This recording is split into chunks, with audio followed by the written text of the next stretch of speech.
We are not racist, and we do not mean this against all Muslims. Why put up the words Muslims get out? Well, I guess I could have probably put up terrorists get out, but that's what I did. I put up Muslim. Do you think you should change it? I'm not changing anything at this time. I will not be peer pressured in by the political correct crowd that could keep to not say what I feel. You know, some of the things that you've said today would be interpreted as racist. Well, people can, that's the whole problem with America. Everything is racism. That's the first thing they go to is racism, and quite frankly, I'm sick of hearing it. It has nothing to do with race. Security officials say hackers believe every system can be broken into, even the web camera on your computer. I could break into your phone.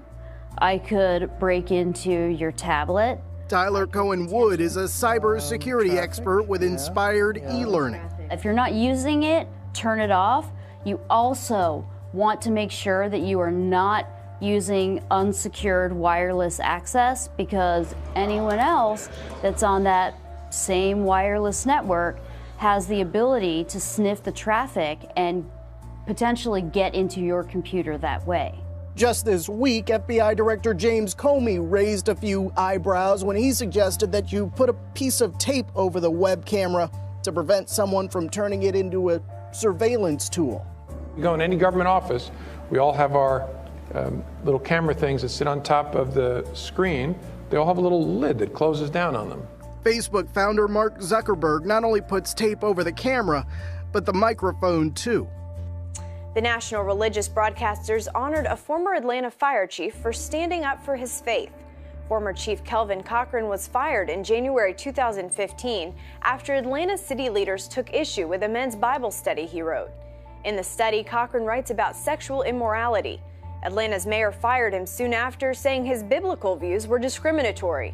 The NRB honored Cochran with the prestigious Faith and Freedom Award, citing his steadfast faith in a time when religious freedom is under attack. A new report by the Inspector General at the Department of Homeland Security finds the U.S. Citizenship and Immigration Services, or CIS, improperly granted citizenship to 1,029 foreigners from countries of concern or with high rates of immigration fraud, individuals who had already had a final deportation order issued against them under another identity. In 858 of these cases, fingerprints for the individual, either at DHS or the FBI, were not available because the agencies haven't fully digitized their inventories of older fingerprints taken on paper. This is a case where we had the data, but the desire to grant citizenship trumped the core competency to make the data available in a timely way. But it gets worse. The DHS Inspector General finds one of these newly naturalized citizens using a false identity has become a law enforcement official here. 3 of them have obtained some form of security clearance. 2 enjoy access to secure areas at commercial airports, and 1 has access to secure areas at maritime facilities. In a statement, DHS spokesperson Nima Hakim said before the report was issued, ICE, the U.S. Immigration and Customs Enforcement Agency, had already digitized the majority of the 315,000 records which it had previously identified as having potentially missing paper fingerprint records. Due to a lack of funding, that effort did not complete the digitization process. The remaining number will now be reviewed and digitized. The White House asked for emergency Zika funding back in February, but ran into some problems on Capitol Hill. One of its sticking points was whether or not some of the funding should go to Planned Parenthood. The $1.1 billion bill is designed to fund research to find a vaccine for Zika and also help control the mosquito population. The bill also included a smaller amount for some public health efforts. Republicans said none of that money could go to Planned Parenthood. Democrats objected, though, and held up the bill 3 times, despite saying for months that the funding had been needed right away. Democrats said women often had no other place to go, but Republicans argued the Democrats were simply protecting one of their special interests and pointed out that President Obama's original Zika funding request didn't mention Planned Parenthood, and the bill did allow Planned Parenthood to possibly get more federal money, although not directly. Many pro-life conservatives were unhappy because the move could have meant more taxpayer money for Planned Parenthood. Some Republicans, like Senator Marco Rubio, said they were willing to compromise. I think one of the fundamental obligations of the federal government is to keep us safe, including from a public health threat such as this. And he hoped other lawmakers agreed. The Zika bill is attached to next year's spending bill, which Congress must pass by the end of the month to avoid a government shutdown. The United Nations is holding their first ever Summit on Refugees and Migrants at their General Assembly today. Leaders from around the world are coming together in New York to address the massive movements of refugees and migrants. More than 65 million people are currently displaced around the world. On the sidelines of the assembly, President Obama meets with the Iraqi Prime Minister.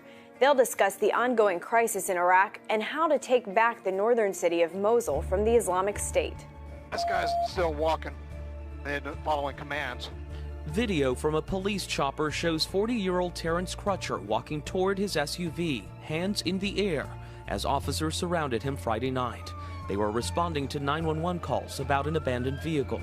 It's blocking traffic. And there's nobody around it? There was a guy running from it. Somebody was going to blow up. So I think he's smoking something. Oh, It's difficult to see exactly what happened as Crutcher approached the driver's side window of his SUV, but police say he was not cooperating. That looks like a bad dude, too, to be honest with you. You can see him suddenly drop to the ground. I think he may have just been tasered. Police confirm he was tasered. Then, 6 seconds after he fell, shots fired! Officials say Crutcher was shot and killed by Officer Betty Shelby. She is now on paid administrative leave.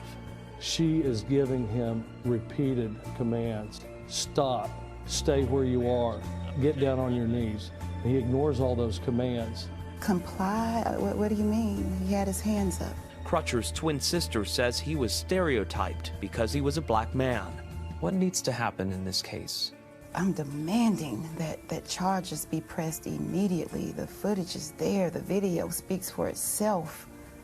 There was no just cause. He was prejudged as a big bad dude, and my brother was a father, was a son. Black Lives Matter! There have already been some protests, and police are promising a thorough investigation. I'm going to tell you right here now, there was no gun on the suspect or in the suspect's vehicle. I will just make this promise to you. We will achieve justice in this case.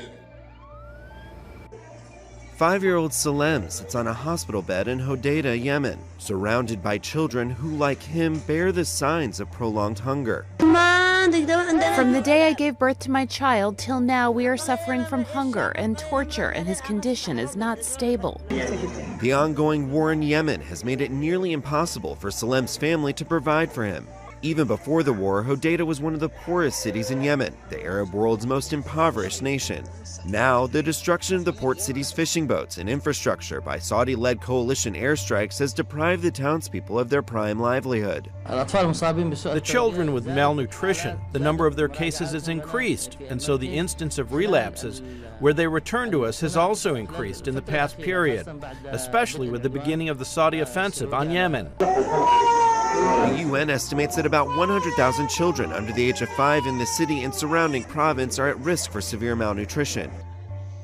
Less than 60 miles from the city, families in a small village have been displaced from their homes, living without proper sanitation, causing additional medical issues. They are suffering from sicknesses, such as diarrhea due to their environment, which is desert areas and entirely exposed. They don't have toilets, so they're sick with diarrhea, and they need humanitarian assistance urgently. The conflict has left some 10,000 people dead or injured, 3 million displaced, and more than half of the 26 million population are food insecure. The United Nations General Assembly in New York City spent the day painting a rosy picture around the autocratic nightmare known as Agenda 2030. In this great hall, the 2030 Agenda for Sustainable Development was adopted. With its 17 Sustainable Development Goals, the agenda is hugely ambitious. Imbued with a universal and transformative spirit, the agenda sets out as a master plan for us to transform our world to one in which extreme poverty has been eliminated and peaceful, well-governed societies live sustainably and in harmony with our environment. During the 71st session, I am committed to a universal push for implementation of all 17 Sustainable Development Goals. And then President Obama stepped up to the New World Order podium for his final love fest of himself as the President of the United States. As if speaking into the vacuum of space, Obama lectured the international body of globalist banking pawns with half-truths and grandiose ideas, still promising big things after 8 years of diligently checking off the multinational corporations' to-do list at the expense of any real hope or change benefiting the citizens of the United States. We have made international institutions like the World Bank and the International Monetary Fund more representative, while establishing a framework to protect our planet from the ravages of climate change. We see too many governments muzzling journalists and quashing dissent and censoring the flow of information. In medicine and in manufacturing and education and communications, we're experiencing a transformation of how human beings live on a scale that recalls the revolutions in agriculture. The existing path to global integration requires a course correction. And as these real problems have been neglected, alternative visions of the world have pressed forward, both in the wealthiest countries and in the poorest. Religious fundamentalism, the politics of ethnicity or tribe or sect, aggressive nationalism, a crude populism, sometimes from the far left but more often from the far right, which seeks to restore what they believe was a better, simpler age free of outside contamination. These are the policies that I've pursued here in the United States, and with clear results. American businesses have created now 15 million new jobs. After the recession, the top 1% of Americans were capturing more than 90% of income growth, but today that's down to about half. Last year, poverty in this country fell at the fastest rate in nearly 50 years. A society that asks less of oligarchs than ordinary citizens will rot from within. That's why we've pushed for transparency and cooperation in rooting out corruption, tracking illicit dollars. Because markets create more jobs when they're fueled by hard work and not the capacity to extort and bribe.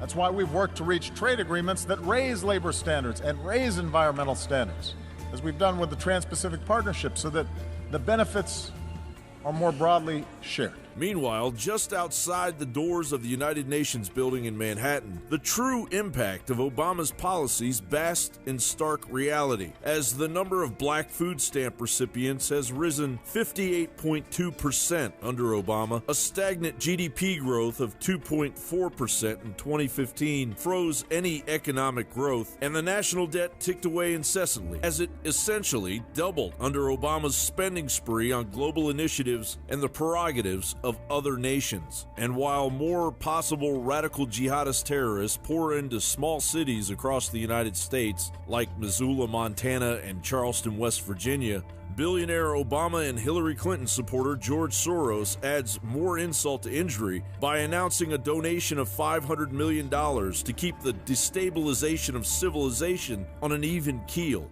CNBC reported the 86-year-old George Soros said in an official statement, "We will invest in startups, established companies, social impact initiatives, and businesses started by migrants and refugees." Will the unemployed coal miners be working for the refugees now?